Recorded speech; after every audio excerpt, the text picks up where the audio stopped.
The winds howled across the battlements of Winterfell like ancient ghosts mourning a forgotten truth. Eddard Stark stood beneath the godswood tree, the red leaves whispering secrets only he could understand. The cold, biting as ever, seemed almost irrelevant tonight. He had endured harsher winters, colder nights, and darker secrets, but nothing, not even the unrelenting snows of the north, could numb the ache that came with what he had to carry all these years. In the silence, his thoughts strayed south, to the crypts beneath the Red Keep, where Rhaegar Targaryen once whispered to him with feverish eyes as he lay dying, crimson seeping through the cracks of his silver armor. "Protect my son, Rhaegar," had gasped, each breath more desperate than the last. "The realm is not ready for him." Ned had knelt that day, not out of fear or admiration, but out of something more binding, honor twisted by blood and duty. A Targaryen prince had entrusted him with the one truth that could burn the realm anew. And ever since that day, Eddard Stark, Warden of the North, had not just been a lord but a silent shield to the last ember of the dragon's fire. No one, not even Catelyn, not even Benjen, ever knew why he returned from the Tower of Joy with a baby in arms and a lie in his heart. "My bastard," he'd said, "Jon Snow." But Jon was not his bastard. He was Rhaegar's son, Aegon Targaryen, the last heir of a fallen dynasty. And Eddard Stark was not just protecting him, he was guiding him in shadows and secrecy, as a ghost of loyalty to a family he once helped destroy. As Robert's rebellion carved a bloody path through the kingdoms, Ned had watched in silence as men shouted of liberty while committing atrocities in the name of vengeance. Elia Martell's blood had dried before the throne even cooled. The Targaryen babes were smashed like pottery, and no one wept but the few who remembered the oaths they had broken. But Ned Stark wept. Not in front of others. Not where the walls could hear. He had to be the cold lord, the unfeeling Northman. Yet inside, a storm brewed. Years passed, and he played his part flawlessly, Warden of the North, loyal brother to Robert, the man who knelt before a usurper and called it peace. He raised Jon as his own, bore the looks of shame and suspicion from his wife, and never once let slip the truth that could unravel kingdoms. But the cost was immense. He lived a life of duplicity, teaching his own children values he had already broken: honor, honesty, justice. How could he speak of justice when he concealed the greatest lie in Westeros? How could he punish liars in the north when his every breath was a deception? Then the letter arrived. The king was riding north. Robert was bringing his court to Winterfell, asking Ned to be Hand of the King. It was the beginning of the end, because with Robert came more than trouble. He brought the Lannisters with their golden masks and sharpened smiles, Cersei, whose children were not the king's, Jaime, who still reeked of treason, though he called himself a knight. And with them came suspicion, power games, secrets on the edge of a blade. Ned knew his time of quiet resistance was fading. The dragon's blood would not stay hidden forever. Jon was growing, curious, restless. The boy asked questions. He bore the Stark look. But sometimes, when the firelight hit his eyes just right, there was the flicker of a dragon in them. Eddard prayed to the old gods for time, but he knew better than most. Time was a luxury the realm had forgotten. And if Robert discovered the truth, if he ever learned that the last Targaryen lived under his friend's roof, fostered, protected, and loved, Eddard would not live to explain himself. Still, he could not run. Winterfell was not just his duty, it was his cage. In the quiet of the godswood he bent his head, not to pray, but to remember every lie he told, every truth he buried. Every time he chose silence when his soul screamed to speak, because Ned Stark was more than a lord. He was a blade forged by two houses, one of ice, one of fire, and if the realm ever learned the truth of what burned within him, it would not simply fracture. It would burn The royal procession entered Winterfell with a weight that was more than ceremonial. The snow hadn't yet fallen, but the chill in the air hinted at a long, punishing winter to come. Ned stood tall as Robert, dismounted, his old friend, his brother-in-arms, his king, the man he had lied to for nearly 2 decades. Robert crushed Ned in a bear-like embrace, his booming laughter echoing across the courtyard, but Ned's heart didn't respond. Beneath the surface of friendship was a buried storm. One wrong word, one wrong glance, and it would all come unraveled. As the feast unfolded that night, Ned watched from his seat as the Lannisters infiltrated his hall like golden vipers. Cersei smiled without warmth. Jaime leaned against the stone wall like a bored lion. Tyrion drank as though he hoped to drown in it, and all around them the Starks danced to a song they didn't know they were part of. Jon Snow stood near the back, alone, eyes shadowed. Catelyn barely glanced at him. The boy did not belong here, and everyone made sure he knew it. Ned's jaw clenched. Of all the things he had done, it was this, subjecting Jon to shame and silence that he could never forgive himself for. If only the boy knew who he truly was, but he couldn't, not yet. That night, after the feast had dimmed and the halls emptied, Robert summoned Ned to his chambers. The king, reeking of wine and old regrets, stared into the fire with eyes that no longer matched the man Ned once knew. "I need you," Robert slurred. "The realm needs you." Ned said nothing. He already knew what Robert would ask. "Jon Arryn is dead. Poisoned, they say. Gods be damned, I don't know who I trust anymore." Robert turned, eyes bloodshot. "But I trust you. Always you, Ned." Ned's throat tightened. "Trust. That," he word again. "I need you in King's Landing," Robert continued, "as my hand. I need your honesty, your judgment. I need someone who doesn't care about politics, someone who cares about right and wrong." Ned almost laughed, bitter and broken. The irony was too rich. The man who thought he knew him best had no idea who he was anymore. Still, he agreed. He had to. Declining would arouse suspicion, and perhaps it was time to stop hiding in the north, time to enter the lion's den. But he was not going south as a loyal servant of the king. He was going as a silent ember of House Targaryen. Later, in the darkness of his chambers, Ned sat with Jon. "I'm leaving for King's Landing," he said. "Robert's named me Hand." Jon tried to hide his hurt. "And I suppose I should stay here as always." Ned studied the boy, his pale skin, his dark hair, his haunted eyes. So much like Lyanna, so much like Rhaegar. "No," Ned said. "You'll ride north, to the Wall." Jon looked up, startled. "The Wall? It's honorable work. The Night's Watch protects the realm." "But why? Why now?" "Because it's the only place where your blood might not damn you." Ned didn't say that. Instead, he rested a hand on Jon's shoulder. "There's more to your life than you know, Jon," he whispered. "One day, I'll tell you. When the time is right." "When?" Jon asked, eyes burning. "When I'm old and grey, when I'm already dead." Ned's hand trembled, but he did not pull away. "When winter comes," he said quietly, "you'll understand everything." As Jon left the room, Ned stared into the dying fire. His reflection shimmered in the coals, half man, half shadow. Not just a Stark, not just a liar. A man walking. A blade's edge, too loyal to both houses and destined to fail one of them. He left Winterfell 2 days later, his daughters beside him. Sansa, full of dreams, Arya, full of questions, and behind him he left a legacy built on ice and fire. But in King's Landing the past would rise, secrets would bleed, and winter would not wait. King's Landing reeked of rot masked by perfume.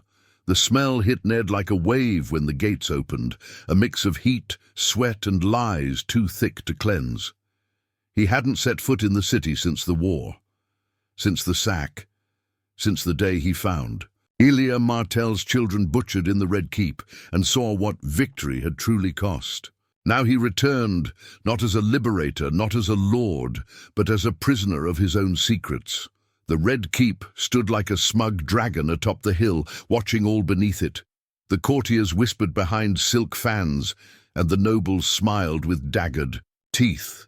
Varys, ever the spider, greeted him with a smile too wide, Littlefinger with eyes too knowing. Ned could already feel the walls closing in. He hated it. Each step in the capital felt like treading water over a deep abyss. Too many knew too much, and some, he suspected, knew just enough to destroy him. Varys approached him one evening, soft-footed and shadow-eyed. "You are troubled, Lord Stark." "I'm surrounded by snakes. I'd be a fool not to be." Varys smiled, fingers laced. "A wise man sees the snakes but does not let them know he's seen." Ned stared at the eunuch, unmoved. "Speak plainly." "There are whispers.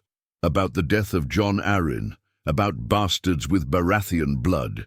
He leaned in. "And about a child in the north who does not quite look like his father." The silence between them deepened. "I don't play games, Lord Varys," Ned said finally. "Oh, but you do," Varys whispered, "and brilliantly. You've played one for 17 years. He left without another word. That night, Ned stood in the Tower of the Hand, alone with the knowledge that the game he never wanted to play was now at its deadliest stage. Jon's identity was no longer just a secret. It was a time bomb, and every day he stayed here, that fuse burned shorter. Meanwhile, Sansa flourished in court, blind to its poison.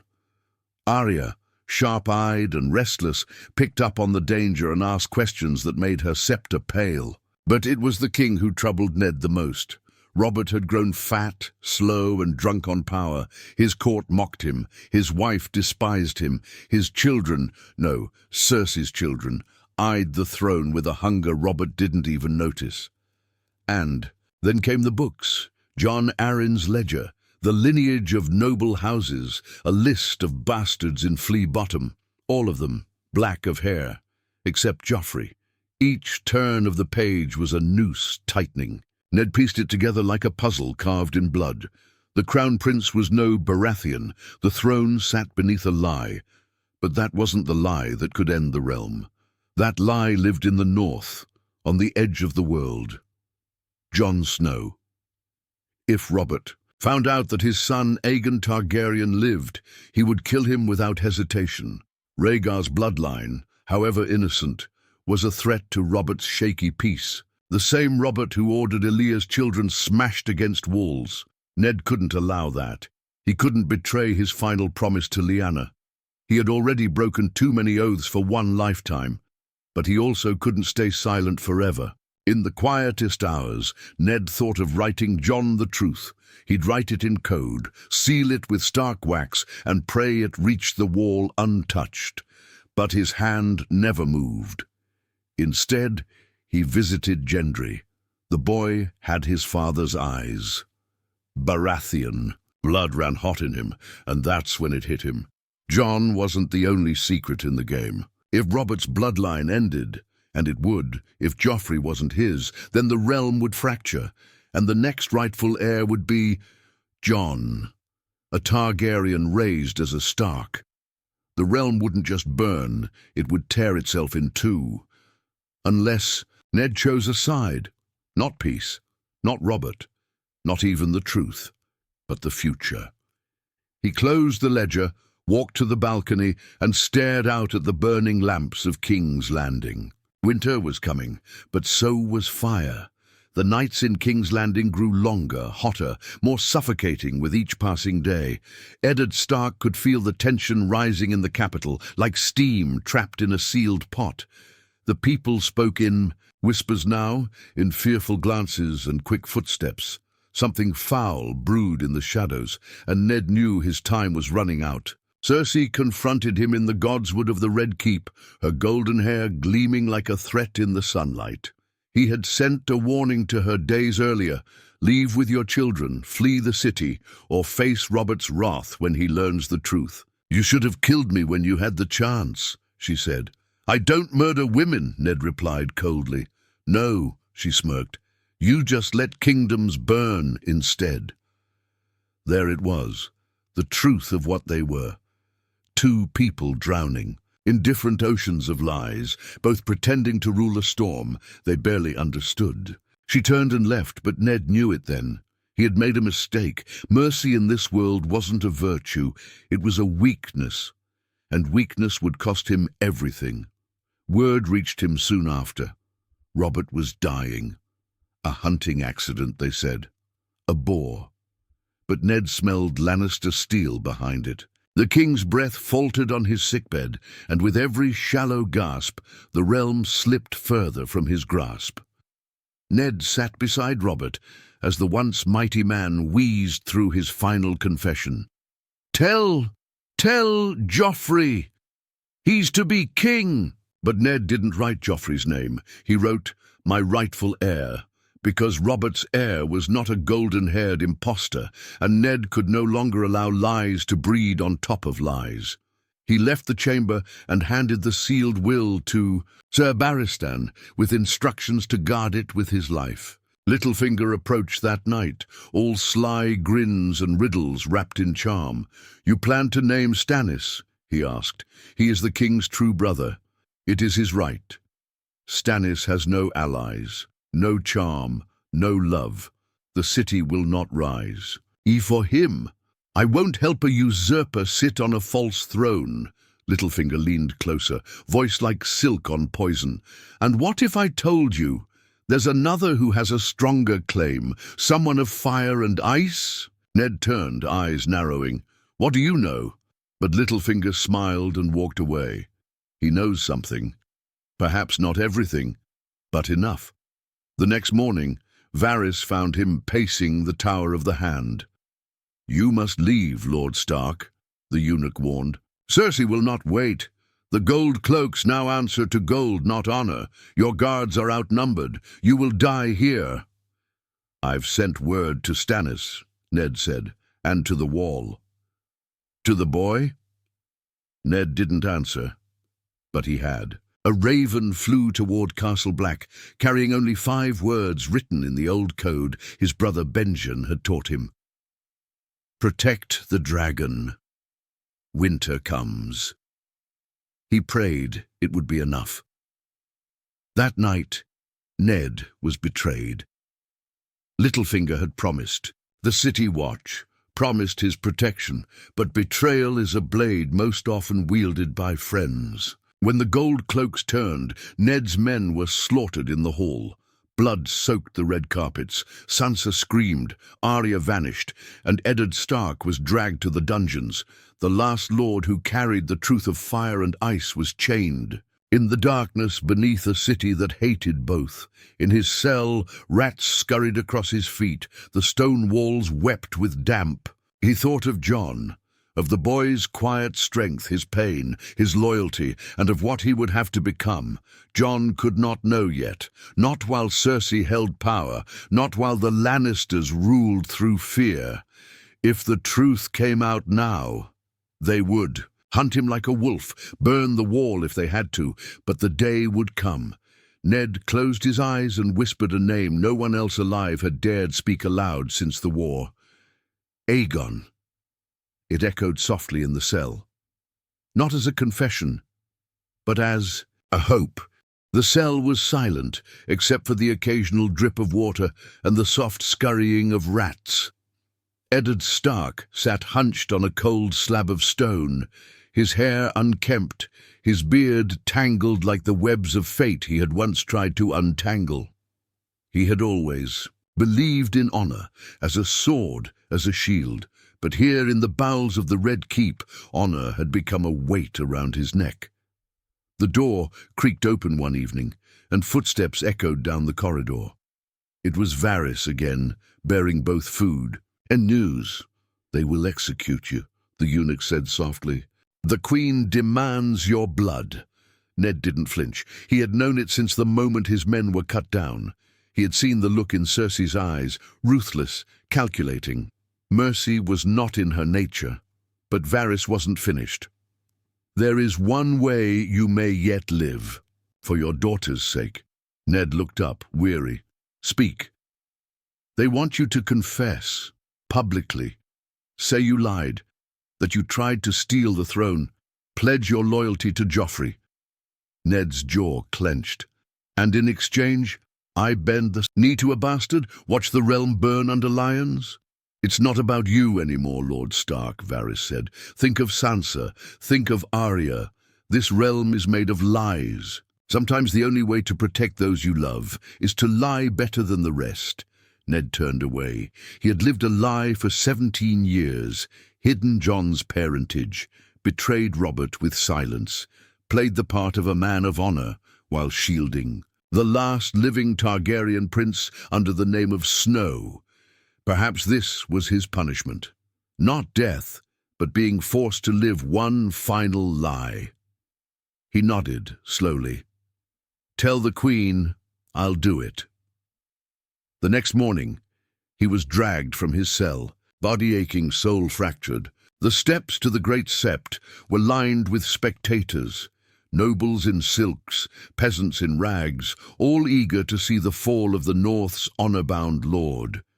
Sansa wept in the front row, held tightly by Cersei's guards.